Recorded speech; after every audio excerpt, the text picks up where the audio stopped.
हरे कृष्ण। तो कल हमने जाना था कि किस प्रकार से जो है जो जीव होता है, जब वो अज्ञानता में होता है, अर्थात वो जब वो अविद्या का शिकार होता है, तो कैसी उसकी स्थिति हो सकती है। इसी संदर्भ में बात आई थी एक गधे की भी, कि किस तरह से संसार में जो हमारे महान आचार्य है,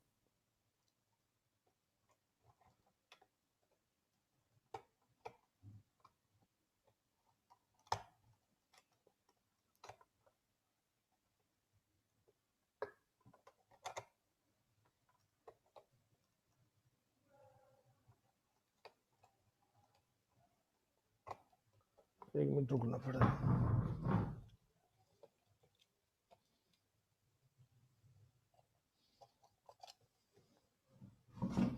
हरे कृष्ण। सॉरी, थोड़ा लाइट की प्रॉब्लम थी। तो जो हमारे महान आचार्य है शिला भक्तिविनोद ठाकुर जी भी कहते हैं कि जब कोई जीव कृष्ण के साथ में अपने संबंध को भूल जाता है, उस भौतिक जगत में बहुत सारी उपाधियों को इकट्ठी करने में लग जाता है, तो उस जीव को चाहिए कि वो अ, उन भौतिक उपाधियों के पीछे न भाग करके भगवान श्री हरि के चरण कमलों को प्राप्त करने को उसको प्रयास करना चाहिए, क्योंकि यही प्रयास उसके जीवन की चरम सिद्धि है। ये जो चरम सिद्धि है, अर्थात भगवान के चरण कमलों को प्राप्त करना, ये उसको वास्तविक विद्या तक लेकर जाएगी। क्योंकि असली विद्या क्या है? जो हमें भगवत प्रेम का आस्वादन करा दे, वही वास्तविक विद्या है। और जो इस विद्या के द्वारा, जिस ज्ञान के द्वारा या विद्या या मतलब जिस, हालांकि विद्या नहीं है, वो शिक्षा है, इंस्ट्रक्शंस है जो स्कूल कॉलेजों में दिए जाते हैं, वो कोई विद्या नहीं कहा जा सकता। उसको विद्या कह सकते हैं लोग, लेकिन विद्या नहीं है वास्तव में।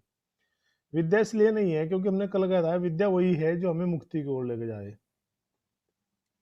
अगर कोई ज्ञान प्राप्त करके हम मुक्ति की ओर नहीं जा रहे, भौतिक संसार में फंस रहे हैं, तो वास्तव में विद्या नहीं है, वो है अविद्या ही। अविद्या का ही रूप है। क्योंकि इसके द्वारा जीव जो है इस संसार में बहुत सारे गलत कार्य करता है। कैसे? उदाहरण के लिए, जैसे कि बहुत सारे लोग जो है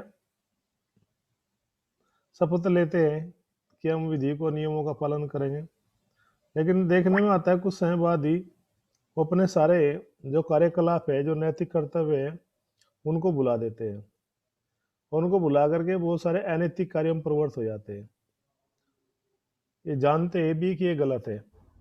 तो जब जानते हैं भी हम गलत चीज को प्रतिपादित करते हैं अपने जीवन में, जिससे हमें या सामने वालों को होने वाला या जीवन में कोई आनंद की प्राप्त नहीं होने वाली, केवल इससे जो है हमारा जो कर्मों गति है वो खराब होने वाली है, तो उस विद्या को क्यों प्राप्त किया जाए? तो विद्या नहीं है वास्तव में। क्योंकि किसी भी कॉलेज, किसी भी यूनिवर्सिटी में दिए जाने वाला जो ज्ञान है, वो हमें इस भवसागर से पार नहीं ले जा सकता। वो दिए जाने वाला ज्ञान इस तरह से है, जैसे किसी व्यक्ति का कोई कोट होता है, किसी व्यक्ति के पास में यदि कोट है और वो कोट को चिल्ला रहा है कि मेरा, और कोट पहन करके डूब गया और वो चिल्ला रहा है कि बचाओ बचाओ बचाओ। सामने वाले व्यक्ति ने आवाज सुनी, वो दौड़ कर कहा कि चलो बचाते हैं। तो उसने देखा, रे ये सामने वाला व्यक्ति तो बहुत सुंदर कोट पहना हुआ है इसने, चलो बचाते हैं। तो क्या बचाते हैं? जाकर सब कोट निकाल लाया, उसका कोट निकाल लिया और वो व्यक्ति चिल्ला रहा है बचाओ बचाओ। तो और कह रहे कि हमने बचा लिया, सुंदर कोट है, काम आएगा पहनने के लिए, इसलिए चलो पहन लेते हैं। तो क्या बचा हमने? नहीं।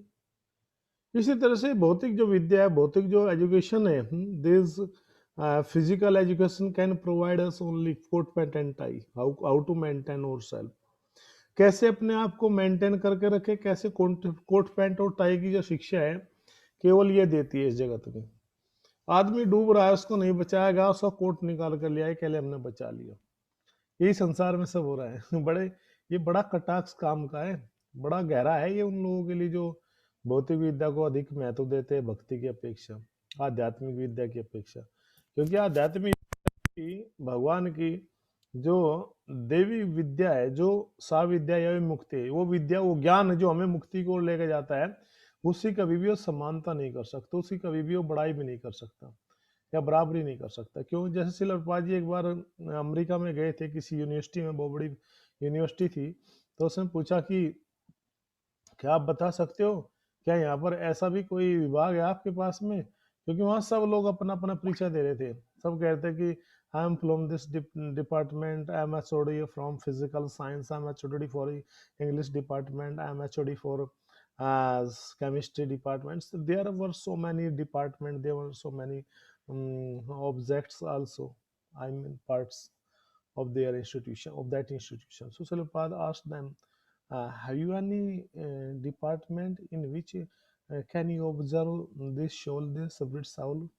क्या आपके पास में ऐसा कोई विभाग है जिसमें जहाँ पर आप जो है किसी भी आत्मा का निरीक्षण कर सके, उसको ऑब्जर्व कर सके? दे वर आंसरलेस, उनके पास में कोई उत्तर नहीं था। They were being just like they don't, because literally they didn't know about this department. वास्तव में देखा जाए तो अक्सर से वे इस विभाग के विषय में ज्ञान ही नहीं रखते थे। तो देन शिलरपाद रिप्लाइड, तब शिलरपाद ने कहा कि what's your so called departments, ऐसे विभागों का क्या फायदा जहाँ पर आप आत्मा का सही ज्ञान नहीं दे सकते हो। तो वास्तव में विद्या नहीं है, विद्या वही है जो हमें विमुक्त है, मुक्ति की ओर लेकर जाती है। वेदों का कथन यही है।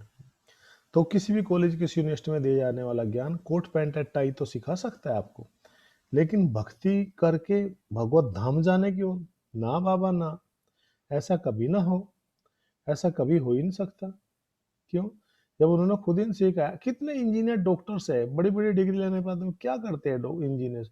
सीमेंट चुरा लेते हैं, पुल बन रहा है, पुल ढह गया, सीमेंट चोरी कर लिया। बताइए क्या विद्या थी वो? डॉक्टर अपने मरीज की कैसे, पेशेंट की किडनी बेच रहा है, बताइए क्या विद्या है ये?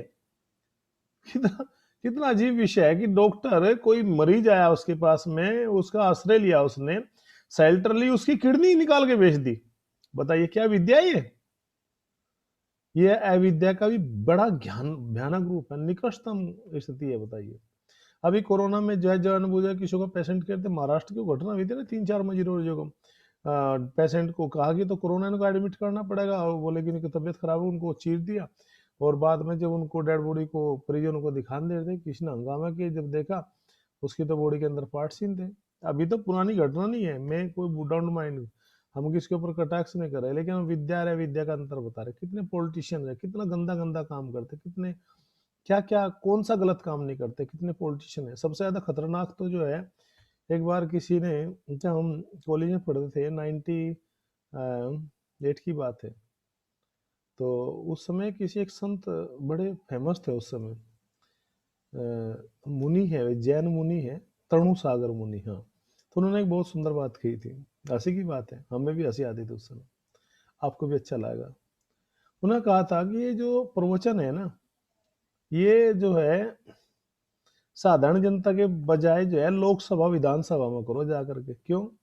क्योंकि खतरनाक लोग तो वहीं बैठे हैं, सबसे खतरनाक लोग। अगर वो सुधर गए तो देश की 1.25 करोड़ जनता अपने आप सुधर जाएगी। करोड़ों जो जनता है अपने आप सुधर जाएगी, यदि देश के 2 लाख नेता सुधर जाए। इतना खतरनाक लोग है। किसी के यहाँ पर सांप निकला, बोले कि कांजलि नहीं है सर इसमें। तो हमने कहा, तो उनके टीचर ने कहा, कॉलेज की बात है, कोयली में सांप निकला, कहला कांजलि नहीं। बोला कांजलि वाले तो सब लोकसभा विधानसभा में चले गए। तो जितने भी खतरनाक लोग हैं, जिनके ऊपर सबके धाराएं लगी है, वो सबके सब संसद में उठा रखे हैं। तो क्यों हो रहा है ऐसा समाज में? इसलिए हो रहा है क्योंकि समाज में सही कोई उनको निरीक्षण करने वाला है ही नहीं, कोई देखने वाला है नहीं। तो जब हम सही तरह से सही समाज का निर्माण नहीं कर सकते, तो वो सबका सब वहाँ अविद्या ही फैलेगी। तो इस संसार में जो ज्ञान दिया है, सबके सब अविद्या है। बड़े बड़े पोस्ट पर बैठ करके सबके सब लोग क्या करे, भ्रष्टाचार करे, घूस ले रहे हैं, दुराचार कर रहे हैं, कहीं भी चारों तरफ हाहाकार मचा हुआ है। देश में ऐसा होगा जैसे बहुत बड़े सब दरिंदे आ गए उस समाज में। तो ये सब क्यों हो रहा है? सबका सब अविद्या के कारण हो रहा है। सही विद्या नहीं है, आत्मज्ञान नहीं दिया जा रहा है। लोगों को बस केवल धन धन चाहिए, बस टका टका टका टका, केवल धन चाहिए। धन इतना होना चाहिए कि बस हम आम जिंदगी जिए, गलत काम कुछ भी करें। तो ये सब अविद्या का जाल इस संसार में फैला हुआ है। और भी संसार है, महामारी इतना भयानक, ये सब कष्ट क्यों दिए जा रहे हैं? क्योंकि इतने सब पाप हो रहे हैं। है, चलिए उसके बाद में जो हम अविद्या का और विद्या का ये संश्लेषण हुआ, आगे हम बात करते हैं ये विद्या विद्या कहाँ से आई थी, कर्दम मुनि के प्रसंग से। ये वास्तव में किसी को विद्या का ही ज्ञान होना चाहिए। जैसे ही कर्दम मुनि ने भगवान के दर्शन किए, फिर कर्दम मुनि जी जो है, बहुत सुंदर कथा है, उसमें आगे बताते हैं अपने मन की बात। जो है कर्दम मुनि जी कहते हैं, कर्दम मुनि जी ने आगे भगवान के जैसे दर्शन किए, उनको प्रणाम के नतमस्तक हो गए, भगवान का तरह सुंदर मुखमंडल, अस्त्र पार्श्व सब चमक रहे थे। तो कर्दम मुनि ने कहा कि हे प्रभु, आपके जो चरण कमल है वे जहाज के समान है। किसके समान है? जहाज के समान है। वास्तव में भगवान के चरण कमल है वो जहाज के समान है। ऐसा जहाज जो हमें इस सागर से, इस भव सागर से निकाल करके भगवान के धाम में पहुंचा सकता है। ऐसे महासागर है भगवान के चरण कमल। जो लोग भगवान के चरण कमलों की शरण ग्रहण कर लेते हैं, वास्तव में वो इस भौतिक संसार के सागर को पार कर जाते हैं। लेकिन किसके आश्रय से? गुरु कर्णधारण पल्लवम, कि उस नौका का, उस जहाज का जो कैप्टन होना चाहिए, एक प्रशिक्षित, एक ट्रेंड टीचर, एक स्पिरिचुअल मास्टर, गुरु ऐसा होना चाहिए जो वास्तव में उस नाव को सही दिशा में लेकर जाए। अर्थात हमारा जो रास्ता है वो सही संप्रदाय में, सही गुरु परंपरा से जुड़ करके भगवत धाम जाने की ओर होना चाहिए। अगर हम उस गलत नाव में बैठ गए तो बहुत मिस्टेक हो सकती है, बहुत गलत हो सकता है। हम कभी कभी आपको जो मथुरा के चोबों की जो कहानी सुनाते, चोबे जो पंडित जी थे मथुरा के, वे कहीं लगन में जा रहे थे, एक बार बता रहे थे शायद, हम चलो बता देते हैं।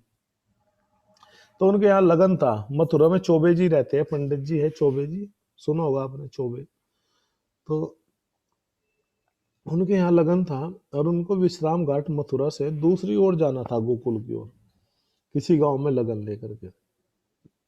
सबने खूब भांग चढ़ाई, खूब पी और नाव में बैठ गए। जब नाव में बैठे तो जो नाव वाला था उसको पिला दी, उसको कहते तुम भी पियो, उसने पी ली।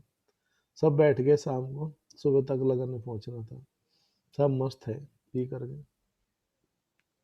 और वो जो नाविक है वो खूब जो है, उसने पी ली, वो भी खूब चप्पू चला रहा, खूब चला रहा, पसीने में तरबदर हो गया, शर्ट भी निकाल दिया। फिर जैसे सुबह का लगभग 4, 4:15 बजे मंदिर में घंटी बजने लगी, थोड़े उनकी नींद टूटी। उन्होंने कहा भाई पहुंच गए क्या हम? तो देखा वो तो वहीं विश्राम घाट पे जहाँ शाम को बैठे थे 9 बजे। सबके सब उस नाव में, वो नाव वहां की वहीं खड़ी है, वो नाव आगे नहीं जा रही है। तो नाव आगे नहीं जा रही तो भैया क्या कर रहे हो तुम, नाव क्यों नहीं चला रहे हो? बोला महाराज हमारी कोई गलती नहीं, देख लो हमें तो विश्वास पूर्ण देख लो, हम तो बिल्कुल मेहनत से नाव चला रहे, इसमें हमारी गलती नहीं है। थोड़ी सी की उतरी तो देखा ध्यान से, मुंह में पानी के छींटे छींटे मारे, तो देखा कि वो नाव तो वहीं खड़ी थी विश्राम घाट पे। जब विश्राम घाट पे वो नाव खड़ी थी, बोले तुम मूर्ख हो, तुम ले गए। बोला मेरी गलती क्या है, मैं तो चल रहा हूँ। लेकिन थोड़ा ध्यान से देखा तो जो लंगर था, जो रस्सा था, जो उसमें से रस्सा बंधा होता है जिस खूंटे से, वो रस्सा खुला ही नहीं गया था।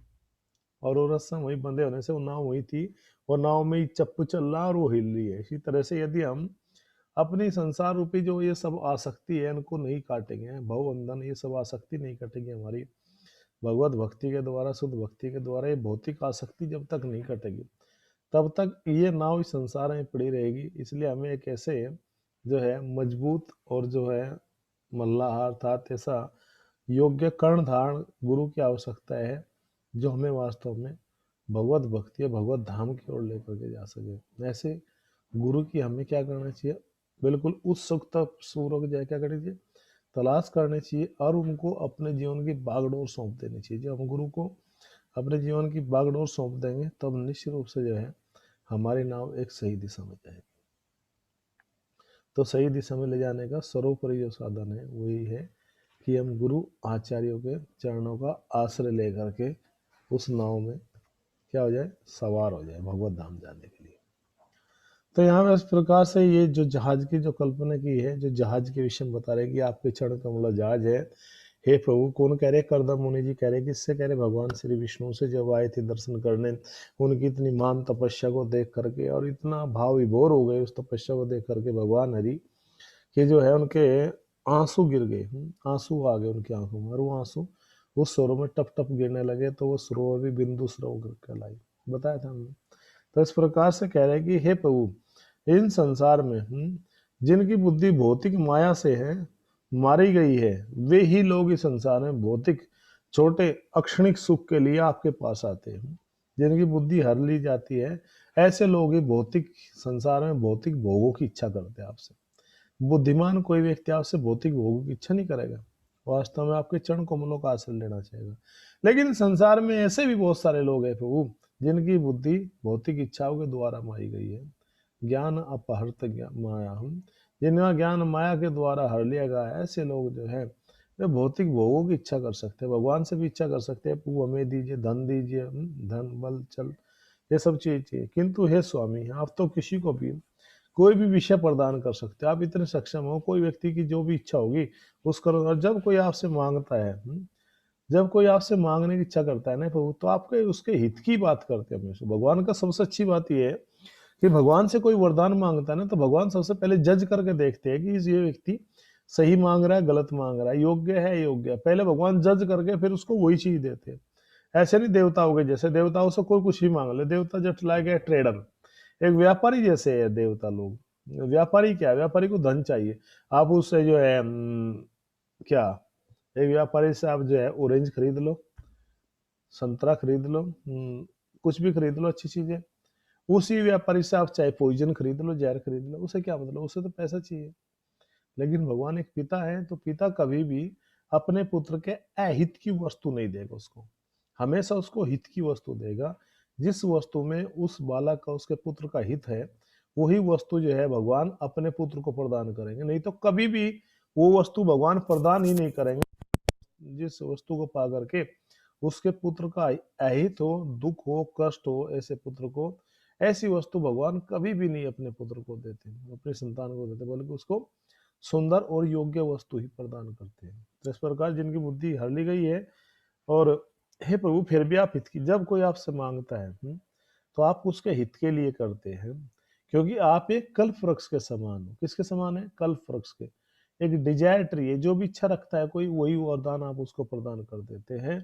हे प्रभु आप अपनी मैं अपने पिता की इच्छा पूर्ण करने के लिए यहाँ पर आया हूँ, क्योंकि मेरे पिता ने मुझे आदेश दिया। करदम मुनि जी के पिता कौन है, कौन बताएंगे?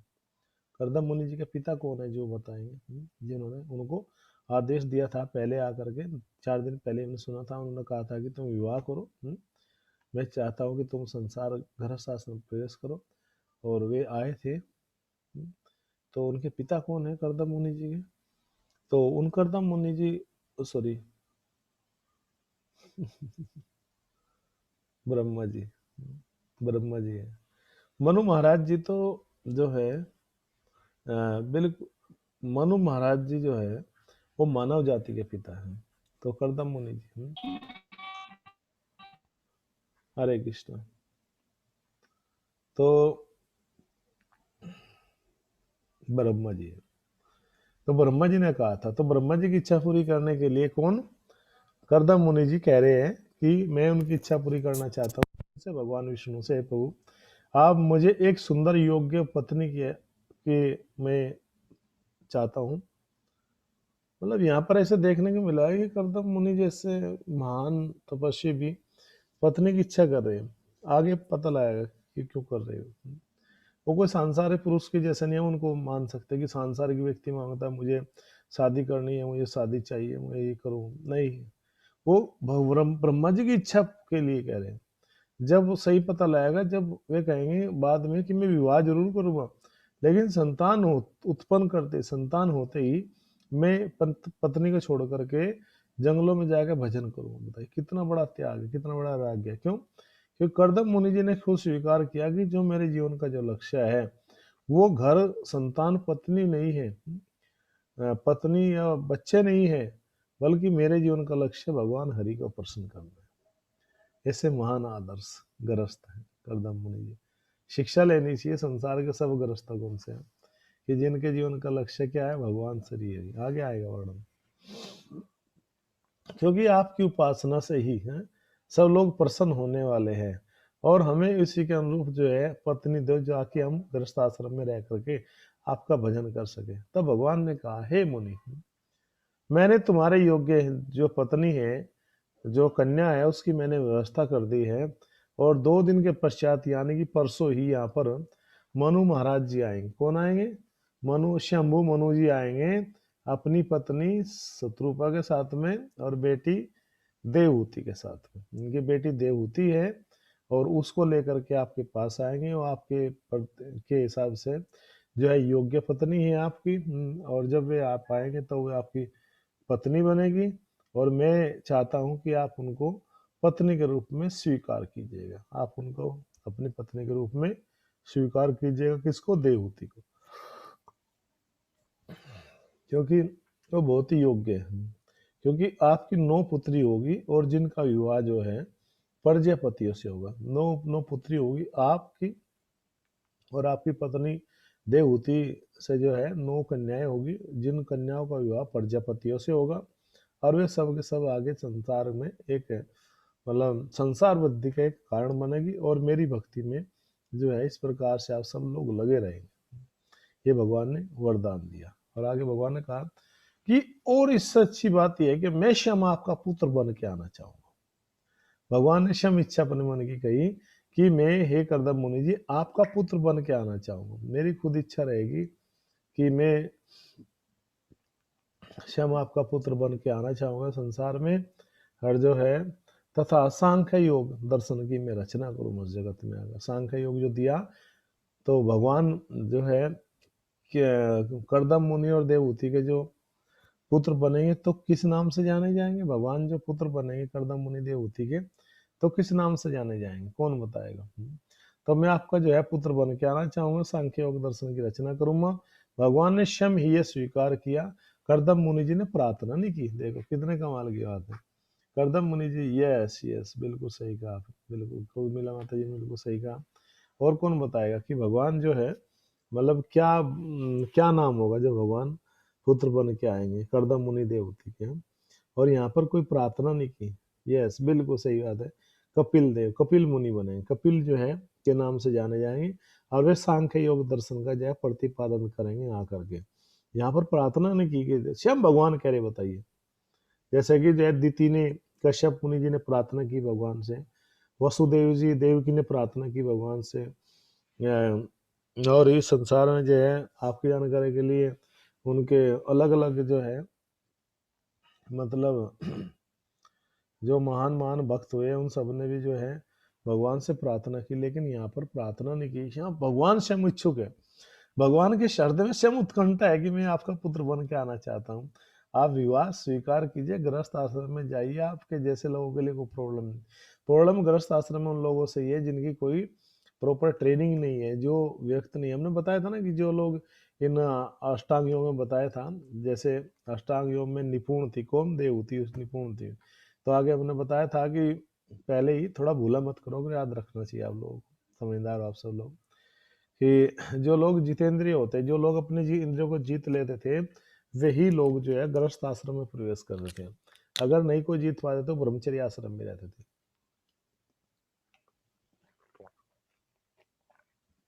क्योंकि जो अच्छा ब्रह्मचारी नहीं बन पाए जीवन में, वो अच्छा गृहस्थ कभी नहीं बन सकता।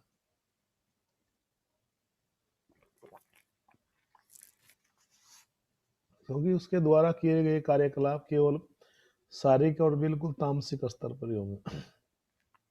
शिला प्रभात जैसे कहा, कुत्ते बिल्ली के जैसे संतान उत्पन्न करके संसार में भोग भोग करके व्यक्ति फिर चला जाता है, तो उससे फायदा क्या हुआ? एक उच्च आदर्शवान जीवन नहीं वो जी पाता, जिसकी अच्छी ट्रेनिंग नहीं होती, जिसको अच्छे संस्कार नहीं मिल पाएंगे।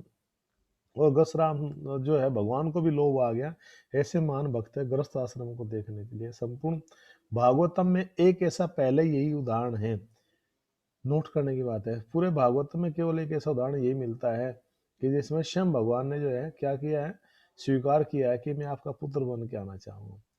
प्रार्थना नहीं की गई, स्वयं भगवान की इच्छा है कि वे सब आना चाहेंगे।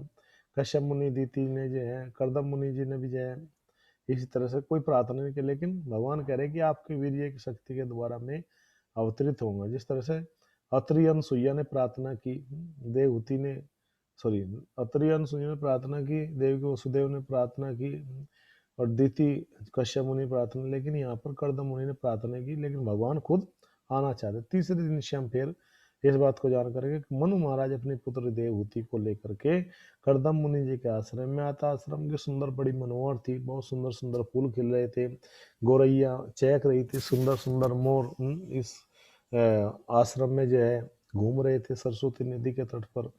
करदम मुनि जी के सुंदर जो है दृश्य देख करके करदम मुनि जी और उनकी पत्नी शत्रुपा जी बड़े प्रसन्न हुए। इतना सुंदर दृश्य देख करके सब उनको करदम मुनि जी ने उन सबका यथोचित स्वागत किया। और करदम मुनि जी से स्वागत करने के पश्चात फिर पूछते हैं कि हे ब्रह्मांड के रक्षक के कौन? मनु महाराज जी, आप इस संसार में क्या हो आए हो? बहुत सुंदर जो है भाव लेकर के इस जगत में, तो आप हम ब्राह्मणों की रक्षा करते हैं। हम जो है इतना सुंदर आपका जो है जीवन है, उच्च आदर्श, बताइए आप किस उद्देश्य से मेरी कुटिया में आए हो? आपके आने से मेरी कुटिया की शोभा बढ़ी है। आपसे जैसे संपूर्ण ब्रह्मांड ही मेरी कुटिया में जो है क्या हो चल के आ गया हो। आप अपने बल है पुरुषोत्तम से समस्त ब्रह्मांड की रक्षा करते हैं। मनु महाराज ने कहा कि वास्तव में बिल्कुल सही कहा। वेद मूर्ति ब्रह्मा जी ने अपने मुख से, फिर जैसे ही देखो ये शिष्टाचार है कि जो करदम मुनि जी हैं वो प्रशंसा कर रहे हैं। किनकी प्रशंसा कर रहे हैं? मनु महाराज जी की, कि आप जो है संपूर्ण ब्रह्मांड के रक्षक क्षत्रिय हो, प्रजा का पुत्र के समान पालन करते हो, रक्षा करते हो। मैं बताइए आपकी क्या सहायता करूं? और दूसरी तरफ यहाँ पर जो है फिर दोबारा से जो है कौन? करदम मुनि जी अब जो है सॉरी मनु महाराज जी अब जो है करदम मुनि की क्या कर रहे हैं? प्रशंसा कर रहे हैं कि आप वेद मूर्ति भगवान जी के के मुख से प्रकट हुए हैं, ब्राह्मण है, आप भगवान के मुख के समान है। और जो है भुजाएं है भगवान की, जो संसार में अक्षत्रिय ब्राह्मणों क्या करते हैं? रक्षा करते हैं। क्योंकि आप जैसे है करदम मुनि जी, आप जैसे भक्तों का जो दर्शन है संसार में बड़ा ही दुर्लभ है। और विशेषकर जिन लोग अजीत इंद्रिय है, जो लोग अपनी इंद्रियों को नहीं जीत पाए संसार में, अपने मन को वाणी को वश में नहीं कर पाए, ऐसे लोगों के लिए तो आपका दर्शन बड़ा दुर्लभ रहेगा। ऐसे लोग तो कभी आपको दर्शन ही नहीं कर पाएंगे, जान ही नहीं पाएंगे वास्तव में जीवन का लक्ष्य क्या है। और कह रहे कि मेरी पुत्री ने जब से नारद जी से आपके विषय में सुना है, तब से वो आपसे विवाह करने के लिए लायित है। अगर इस ये विषय वर प्राप्त होने पर व्यक्ति तो कह रहे कि कितना कठिन है आप जैसा योग्य इस संसार में वर प्राप्त करना। आप जैसा लड़का मिल पाना कितना मुश्किल है आज के संसार में। तो बहुत सारी चीजें ऐसी होती है कि जो लोग भौतिक संसारिक कार्यकलापों को करना चाहते हैं, लेकिन वो भक्ति को नहीं करना चाहते। लेकिन यहाँ पर कह रहे कि जो है आपके जैसा जो वर है वो बड़ा दुर्लभ है संसार में प्राप्त कर पाना। और संग और जो है आप इतने महान हो कि अजितने लोगों के द्वारा जो है मुश्किल है आपको प्राप्त करना। और आपको जो है प्राप्त करना चाहो तो दूसरों को द्वारा उसका कभी भारी कह रहे अपमान भी नहीं होना चाहिए, और उचित समय पर ही जो है इसको स्वीकार करना चाहिए। तो यहाँ पर प्रभुपाद जी मेंशन करते हैं कि जैसे मतलब कभी कभी कुछ लोग अपने विषयों को छोड़ देते, अपनी इच्छा से त्याग कर देते कभी कभी अच्छे विषयों का। जैसे वो त्याग कर देते अपने अच्छे विषयों का, तो तभी क्या होता है कि लेकिन कुछ समय बाद कुछ लोग फिर इच्छा जागती है कि चलो हम दोबारा से फिर संसार में, पहले विरक्त हो गए संसार से, इच्छा नहीं की, और दोबारा से यदि फिर ऐसे लोग गृहस्थ आश्रम में जाने की इच्छा करेंगे तो उससे उनकी जो प्रतिष्ठा है बहुत खराब हो जाएगी। उनके जो संबंधी है वो बहुत बुरी तरह से अपमान करेंगे, जो उनके चाहने वाले है जगत में उनका जो सम्मान है वो खत्म हो जाएगा। तो कह रहे हैं कि लेकिन समय रहते ही है, कहते हैं कि समय रहते ही व्यक्ति को अपने जो इच्छा है, जो भी उनके सामने जो विषय आ रहे देव योग से, उनको स्वीकार कर लेना चाहिए। अगर वो स्वीकार नहीं करता, वे दो तरह के मार्ग होते हैं, प्रवृत्ति मार्ग, निवृत्ति मार्ग। प्रवृत्ति यानी प्रवृत्त हो जाना, लग जाना, यानी कि घर संसार में घर शास्त्र में स्वीकार। निवृत्ति मार्ग जो सीधे संन्यास आश्रम में भगवत भक्ति में जाना चाहते हैं। अगर ऐसा कि जिसके हृदय में निवृत्ति मार्ग की इच्छा है, अगर ऐसा व्यक्ति इन विषयों को त्याग देता है तो वो अति उत्तम है संसार में, बहुत अच्छी बात है। लेकिन बाद में यदि उनको स्वीकार करना चाहे तो उससे केवल अपयश ही प्राप्त होगा। और ऐसा नहीं होना चाहिए कि किसी का स्वभाव तो है प्रवृत्ति मार्ग में और वो निवृत्ति मार्ग में चला जाए, तो ऐसा भी जो है बहुत गलत है। और क्योंकि बाद में जाएगा तो उसको सब याद आते रहेंगे विषय। इच्छा है, इच्छा पूरी नहीं हो पाई, वो भी बहुत खतरनाक है। और किसी की इच्छा है निवृत्ति मार्ग की, उसका घर में मन ही नहीं लगता तो वो गृहस्थ में जाएगा तो उसके लिए प्रॉब्लम है। पत्नी हमेशा